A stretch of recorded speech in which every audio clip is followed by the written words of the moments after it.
बालकुंडे में एक बच्चे पर कुत्तों का हमला, लड़का बुरी तरह जख्मी। निर्मल सरकारी दवाखाने में अद्वियात की किल्लत। निजामाबाद सरकारी दवाखाने में लड़का जेर इलाज। हुक्काम की गफलत व लापरवाही सवालिया।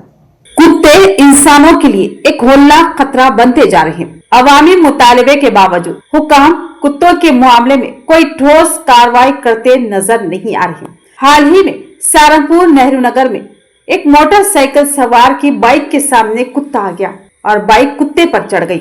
इस हादसे में कुत्ता तो महफूज रह गया, लेकिन बाइक सवार एक हफ्ता तवील जेरे इलाज रहते हुए जाबर न हो सके। अभी उनके इंतकाल को 10 दिन भी नहीं गुजरे कि एक और होलनाक हादसा सामने आया। निजामाबाद जिले के बालकुंडा मंडल मुस्तकिल पर कुत्तों ने एक कमसीन बच्चे को बुरी तरह उधेड़ डाला।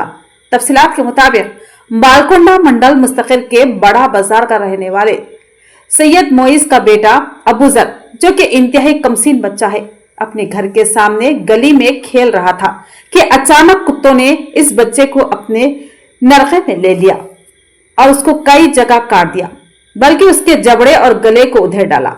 शदीद जख्मी अबूजर को फौरी निर्मल के सरकारी दवाखाने से रुजू किया गया, जहां इब्तिदाई इमदाद के बाद इस बच्चे को निजामाबाद सरकारी दवाखाना ले जाने की हिदायत दी गई, क्योंकि निर्मल के सरकारी हॉस्पिटल में एंटी रेबस इंजेक्शन मौजूद नहीं है।